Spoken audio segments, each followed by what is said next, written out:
start on your back, bend your knees, place your hands on your belly under your ribs, and start to take slow, deep breaths into your hands.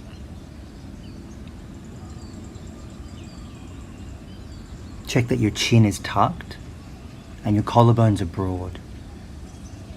Relax your jaw, your tongue, and sip the air in slowly, like you're sipping it through a straw. And let it out slowly, like you're releasing air from a balloon evenly. Sip the air in slow, hold the air in, and let it go very slowly.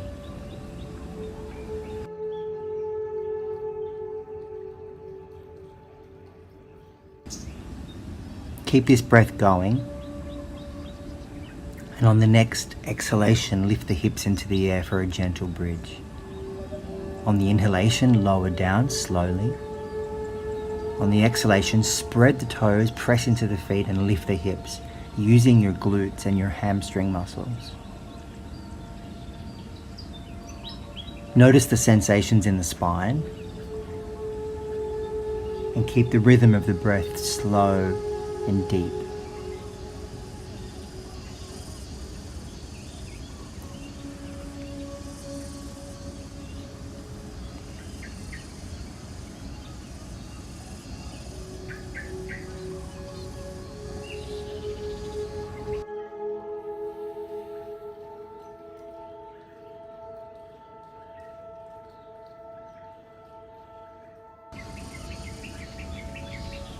Hug the right knee in towards the chest now.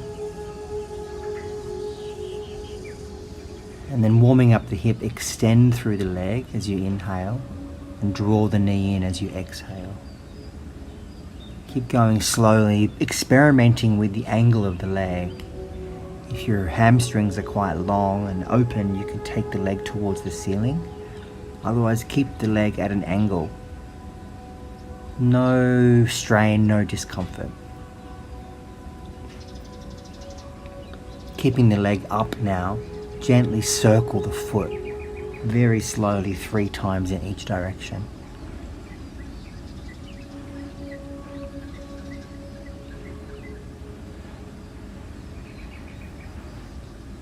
And then circling the hip.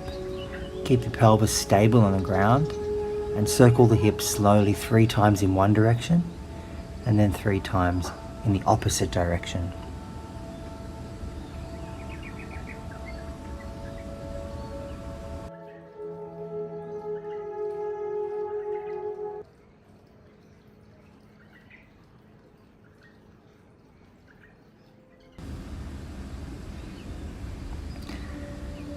And then prepare for a twist. Extend the bottom leg, take the top knee across the body and use the arm as an anchor. Keep those slow, deep breaths going right down into the pelvis and feel the ribs spreading on every breath. And then whilst in the twist, take big circles with the arm, lubricating the shoulder joint. Again, 3 circles in one direction. And then take 3 big, slow circles in the opposite direction.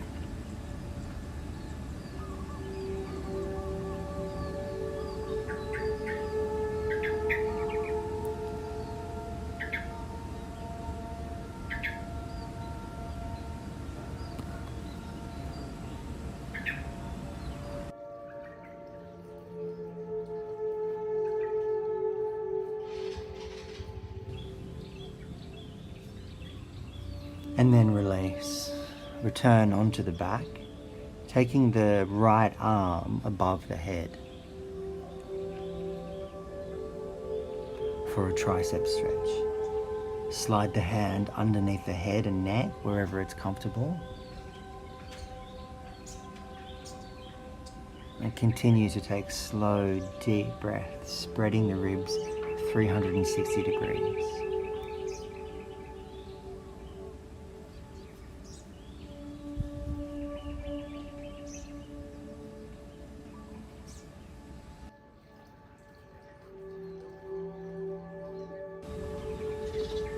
And then prepare for bridge, round 2.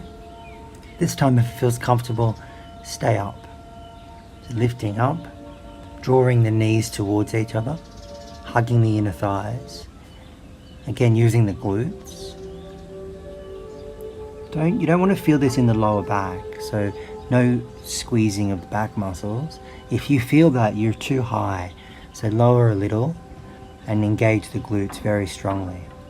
You can use the upper back a little, so you squeeze the shoulder blades together and press the upper back into the floor. The neck remains relaxed. Coming down slowly, and then draw the left knee in towards the chest.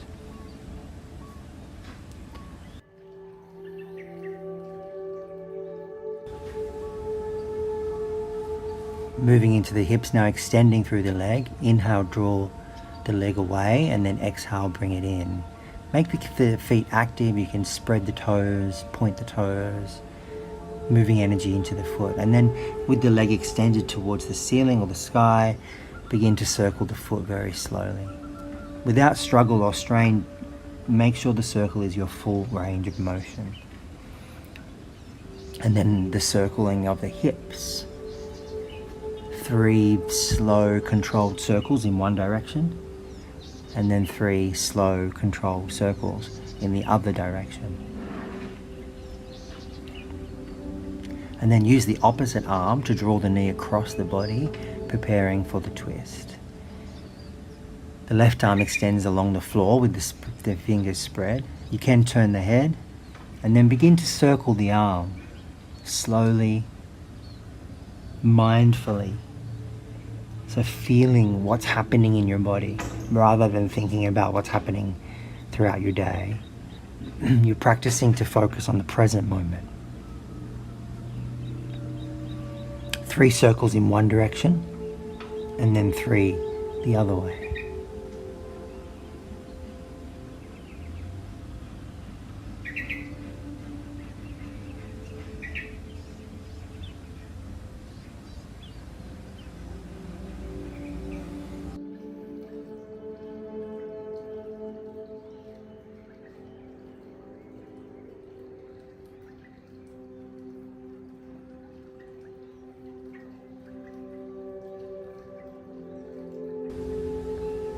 And then releasing back onto the back.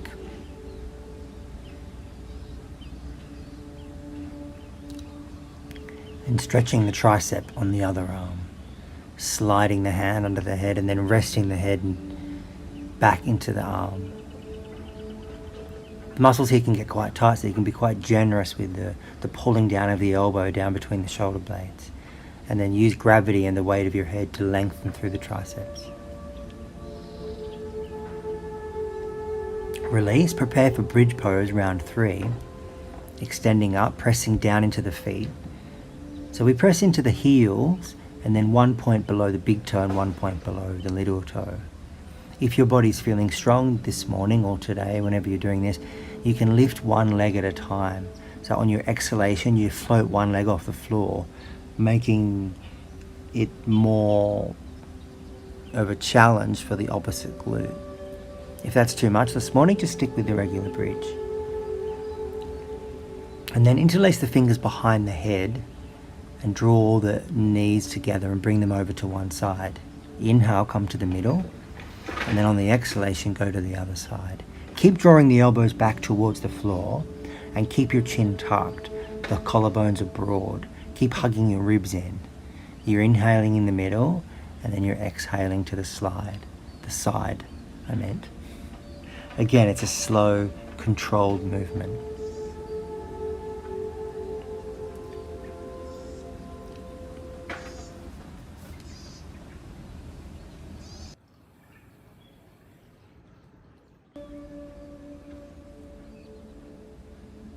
And then coming onto the back again and preparing for some very gentle abdominals. Extend one leg and then lift the shoulder blades off the ground. On the exhalation, extend the opposite leg. Inhale, return the head and shoulders back to the floor. And then as you exhale, extend the opposite leg. So you're not pressing the lower back down into the floor. There's a slight gap. But you're practicing drawing the ribs down and pulling the belly button to the spine. Keep your neck and your shoulders and your jaw really, really relaxed. Use full, deep abdominal breaths. This is a preparation for the hollow back. So you're drawing, using your armpit muscles, so you're drawing your armpits down towards your hips. If you want to do a stronger abdominal practice, you can do full hollow back or half boat. But it is a good thing to do abdominals in the morning and especially at the beginning of your yoga practice, so that then you can engage your abdominals for all of the poses. Come onto all fours now, and then as you exhale, go back into child's pose. Get all the air out, and again, use your abdominals, so pull your belly button towards your spine.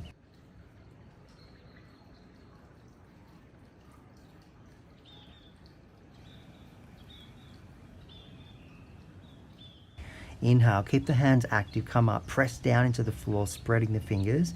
And then on the exhalation, go back, pulling your belly button to the spine. So using all your abdominal muscles, and including the top four. So it's like you do a little crunch here. The neck is relaxed. Let's do one more. Come up, big breath in, arms are straight and strong. Shoulder blades are protracted. And then exhale, go back, get all the air out. You can engage the perineum a little bit here as well. Okay, come up onto all fours and prepare for neutral position.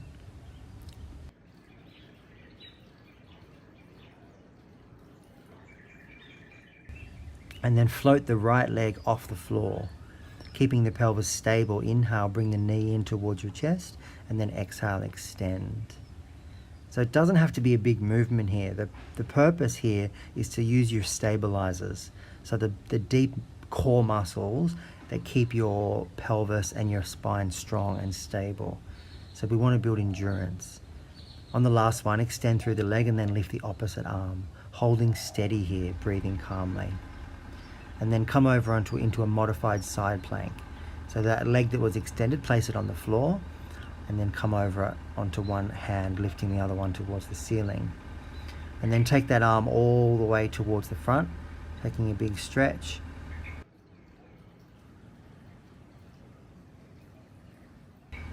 Coming back down onto all fours to prepare for the other side. Lift the left leg, inhale, bring the knee in towards the chest, exhale, go back. Feet are active, hands are active, jaw is relaxed, tongue is relaxed. Inhaling in, exhale out and pulling the belly button towards the spine. Again, the abdominals need to be engaged here. Okay, and then coming over into a modified side plank. Push the glutes towards the direction that you're facing. And then lengthen the arm towards the front. Enjoying that big opening through the whole side body, keeping the neck and jaw super relaxed. And then coming back down onto the hands and the knees.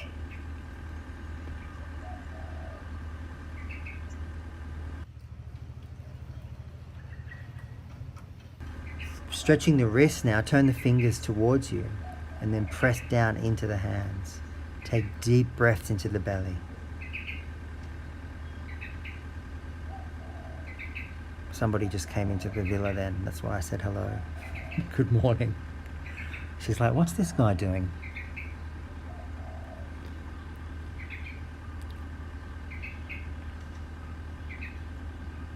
Okay, and then the back of the hands. Deep breath.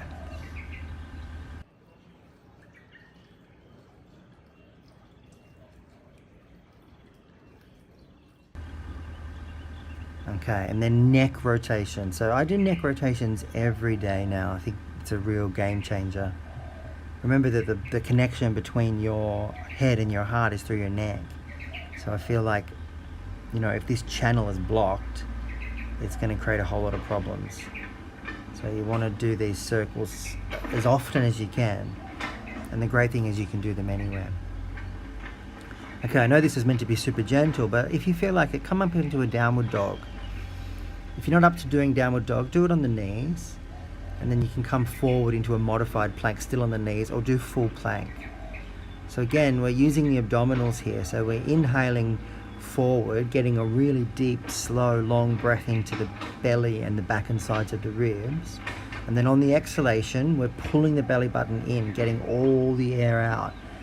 So what happens there is it creates a little suction, a little lift, and it allows your body to feel really light. Let's lift the right leg now, so breathe in, and then on the exhalation, step that foot in between the hands.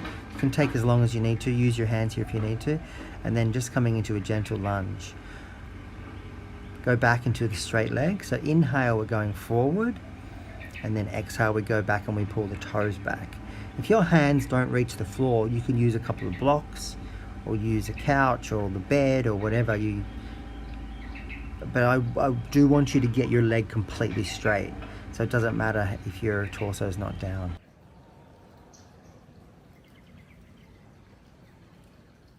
Okay, come into an easy twisting lunge. So you can twist that front foot, and then you press into the bottom hand and you take big breaths into the side ribs. Come back into plank, and then we're going to lower down to the floor. So do that slowly. You can do it from the knees. And then one cobra, just slide your shoulder blades together. Oh, maybe I didn't do a cobra. You can do one if you want to. Okay, back into downward dog, and then lift the other leg up, and then bring it through controlled, using your abdominals if you can. Okay, lunging deeply. So on the, inhale forward, and then exhale back. It doesn't really matter, I guess, for this movement. Find what works for you. Remember, no forcing, no struggling, no trying to push yourself into a shape.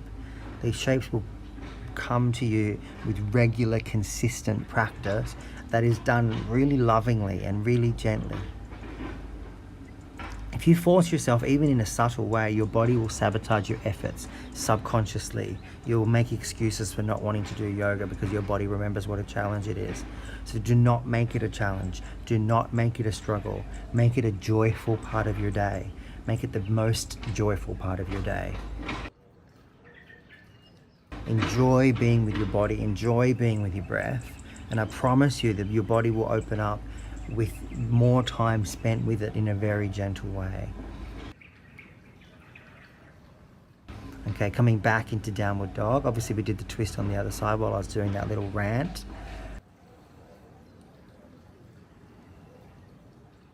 We're coming back into child's pose.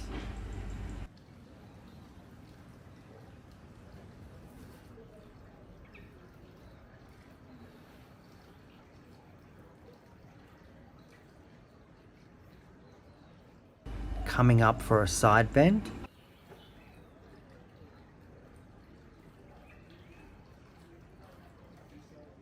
And then we're going to do a side bend on the other side.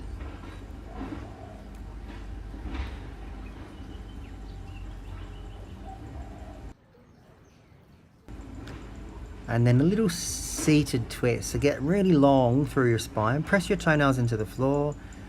And then you can sit cross-legged if kneeling is uncomfortable.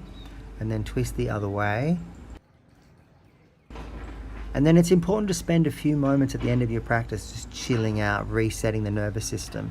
So you could do this in a seated position, cross-legged like I am here, or you can lay down, your knees can remain bent, or if your back is a little bit achy this morning, you could have your legs on top of the bed or a chair, or have your legs up the wall. But do spend a few moments just resetting, recalibrating, relaxing, so that there's a little separation between your practice and the rest of the day.